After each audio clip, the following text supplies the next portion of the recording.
Hey there, welcome back guys. This video special thanks to Barbara from Ravemen for sending us the Ravemen NT201, which has radar and 80 lumens, the brightest radar yet to come.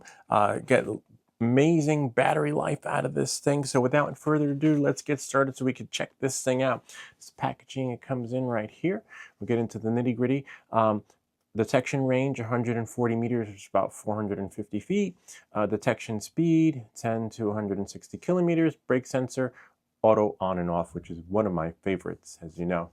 And let's have a look inside. Oh, this is everything it comes with. Really nice. We got a little thank you card. We got this.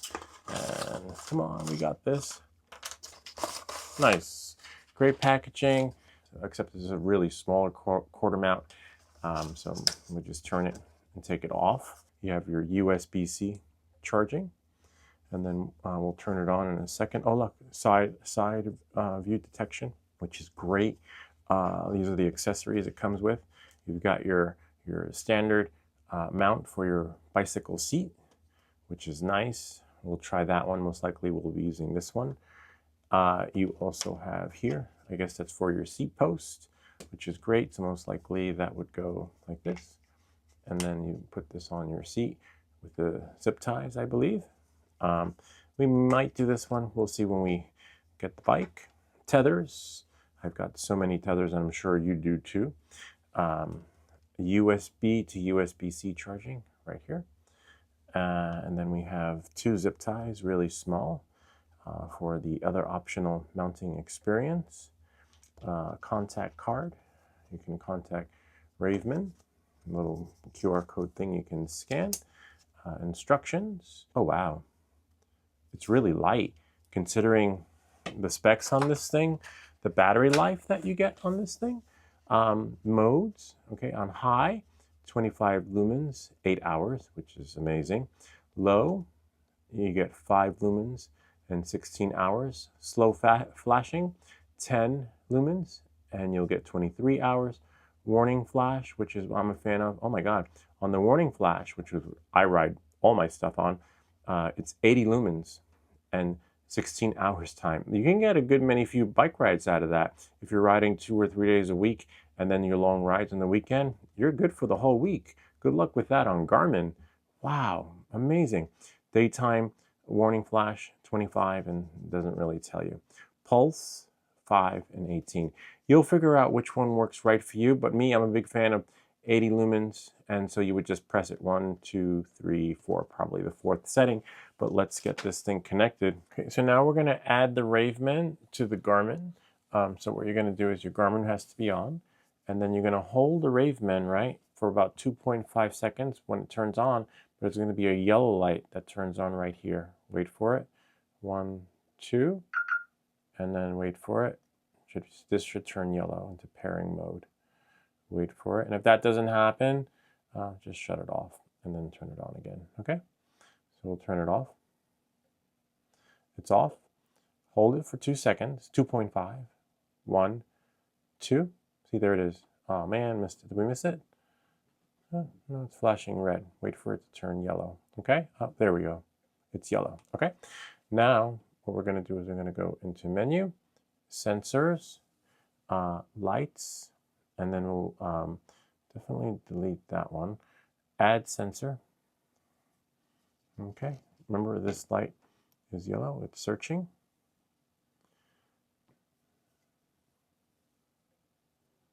There we go. Wait for it, and if you don't see it, we can turn this off, turn this on, whoops, turn that on again, add sensor. And as long as that's flashing yellow, we should be good to go. It should see it. We'll just move that a little bit further away so that the experience is more streamlined. See, radar, there it is. And then wait for it. Yay, there we go. Add it. Sometimes when it's close, it doesn't have that experience that works right for you. Radar connected, which is what we want. So we've got one connected. And then now, if we go here, if we scroll down, we should see it in the lights. There it is. Now we can control it from here. Flash. That's what I'm going to do. I think I'm going to use that one. Or we can do solid, or we can do off. And then now when it shuts off, after there not being any movement, everything will work just right for you, because as soon as you pick up your bike, your tail light will work, and for many hours. Especially with my settings, I'm going to keep these settings at 80 lumens and get 16 hours on that, what do we call it, warning flash. So you might have to reset those two things. You might have to put it in the mode that you want, and you also might have to reset it so that like when you pick up your bike, the active movement, it's called the auto on off. Okay, so knowing that, moving forward, you might have to do that, but that's okay. That only takes 2 minutes.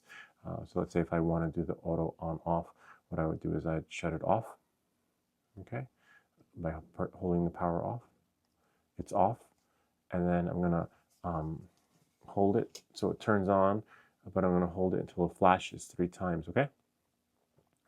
Hold it, wait for it, 1, 2, 3, and then let go, and then wait 2 minutes for it to automatically shut off. But before it does automatically shut off, let's leave it leave it in the mode that I want, so that when I pick up my bike, it will work just right for me. So come, let's put this thing on the bicycle and get going on the road for as many hours as we can. Oh, all set up and ready to go. So basically you can have both radars on there. You can have your Garmin on there and you can have your Ravemen, but you want to shut off the Garmin radar so that you can have exclusively on your Garmin device the Ravemen radar. I'll show you how to do that in just a second. You'll go into your Garmin, right? And then go back home, click menu, sensors, and you see how I have here Garmin radar RTC. You're gonna make sure it's off. See, mine is off. And you can have your Ravemen, make sure the Ravemen is on. Ravemen is on, see that? And of course it's recording, but it's recording from the front camera headlight, which we can turn on from here. But what you wanna do is, again, if you wanna see how we go to your sensors, see there, but to control your sensors, you gotta do it from here. So if we go down, see, and if we hit flash, only one will flash, which is the Ravemen. The Garmin isn't flashing because we have turned off the radar. So make sure the radar is off here, but you can still use it to record by just turning the power on and hitting the record button, which is right there. So you get the best of both worlds. This will shut off, right? Will be off on the bicycle, but it'll be recording at all times. So as long as that red light is on right there on your Garmin, it's recording, but we don't have the lights on. And again, flash, see?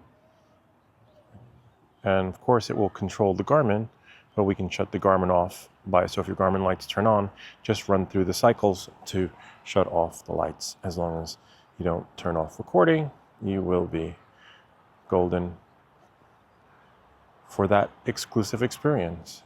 Still recording. And here it is right here. We're going to use this attachment. Should be pretty good, even though I'm not a fan of the Raveman experience. It should work out just right for you. You'll push it in and then make sure it's where it needs to be. And we're going to pull it. Voila. And leave that like that. And then once it's the way you want it, we can actually we'll put the other light on first. We can put this on right about here. Just pull that back a little bit. And voila. And then now we can put our Garmin on. Garmin is still recording. And we can just push this on like that. Put it down, adjust that, and we are golden. So now we can adjust this so that that's centered and put that like that. And voila. Kind of neat, huh? So we have it set to warning flash, which will give you about 80 lumens and run for about 16 hours. If you want 18, just put it on pulse. But ideally, it's really sensitive and picks up cars really well. Comparable to that, what you get when you have your Garmin rear view cam on there with the radar. And as you can see, it's picking up all the cars and the traffic. And I think I'm going to leave it at warning flash, 80 lumens.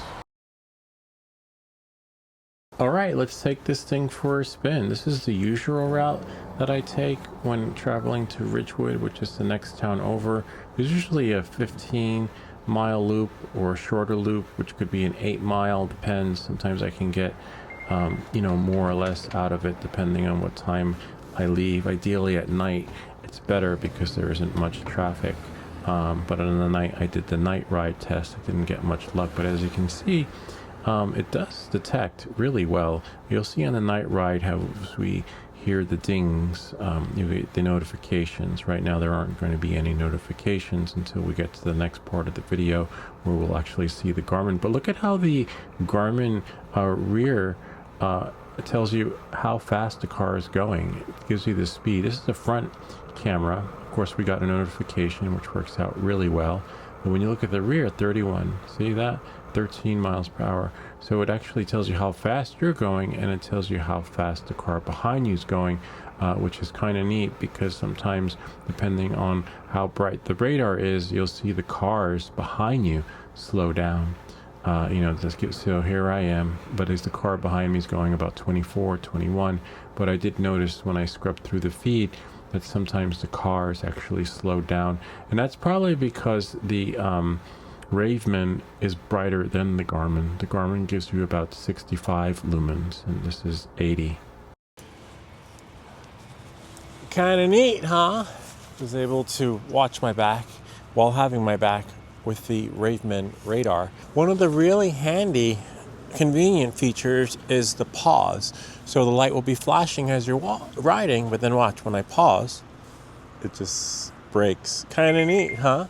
Try it again from over here. And then as you continue on, the light will continue, sort of, to flash as long as you don't crash into anything. That's a really neat feature when you're riding in traffic. But let's see how it works in the night.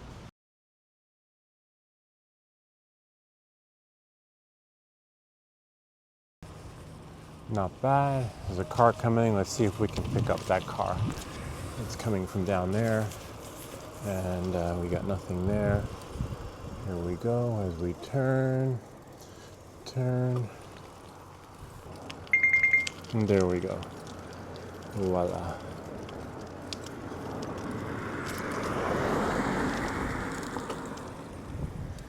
And the car is up there, and voila. Kind of neat, huh? Oh, there's one more behind me. Let's take this thing for a spin. Oh, there we go. Not bad. Picked it up pretty fast. Kind of neat, huh? And right about now, 3, 2, 1, and there it is. I have to say the Ravemen NT201 is comparable to that of the Garmin. If you have the Garmin, it's going to be a seamless experience. Look at that. That car was going 29 miles an hour, 31, definitely speeding. And that comes in handy with the dash cam. But even though they were going fast, they moved over to the side a little bit.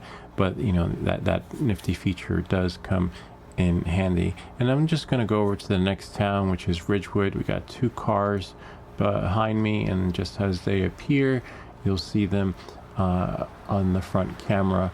And see there's 1 and there's 2, and then there's more behind me. It's pretty exact. It does give you that buffer that you actually need so you can better gauge how many cars are behind you. Maybe it's a little too intense. You'd be like, you know what, I'll wait for these 5 cars to pass. You know what, 2 cars I can handle. And see, they're giving you room, and that was not happening with my Garmin. And look, actually some of them are riding on the yellow line, which is fine with me because, my safety is important too. But, this isn't going to save you if someone's texting on their phone. But given the fact that it's flashing, I have it set to flash at 80 lumens. Ideally, it's going to notify the drivers, before they actually approach you. And as you can see, we got 2 cars behind me, 3 cars. And this is just great. Moving forward, this is definitely going to be my designated flashing light. And I'll keep the Garmin on for my recordings. And made it back into my town, but it looks like on the way back there was a fire at someone's house, but the fire department got there in time. I could smell the smoke, but I didn't see anything. The family was basically waiting outside to get clearance to go back in, so thankfully their home was safe thanks to the volunteer fire department in Glen Rock. And this is pretty much it. Made it back. Definitely freezing outside. I could barely feel my hands, but you know, you do warm up, but ideally I'd probably have to get better gloves. Kind of neat, right? Gotta love it. Amazing. The battery life is phenomenal. You could also see the battery, how much is left when you have it on the Garmin connected. And all the features are great. I like the setting that works right for me, and you have to figure out what works right for you. Ideally, this is going to be my designated flashing light that can run for over 18 hours, so I can do 3, 4, maybe 5 rides during the week. And it's so cold out, I could barely feel my hands and speak at the same time. But ideally, it will get me through the week or even weeks, depending on how often you ride. Some of you might ride an hour, right, a week, or some of you might ride a couple of hours a day. But whatever it is, 18 hours goes a long way. And then I have my Garmin. You get what you get out of it when it comes to the radar experience / recording, because that's more of my dash cam. But for those longer rides, and usually when I do those longer 100-mile rides, it's okay because I'm in the rural area and there are hardly any cars, so I don't have to worry about the recording. But I do want to know what's behind me, so I can gauge whether maybe I need to stop, slow down, or go faster, so that I can go around the turn or bend, whatever it is that works right for me. But it's pretty good. You know, it works. It's similar to the Garmin experience. You do get some false alerts, but again, if you follow me previously when I installed the Garmin rear dash cam, same thing. Sometimes you look back and you're like, wait, what's that? And there's nothing there. Same thing with the Garmin, same thing with this, but works amazing. The different mounting options, as you see, I have mine there down below, but you can put it below the seat or even on the seat with that additional mount that is right here. Kind of neat, right? Anyway, that's pretty much it. I hope that this video helped you. If you have any comments or questions, feel free to leave them down below, or ideas for other videos. Remember to like and subscribe, and we'll see you all next time.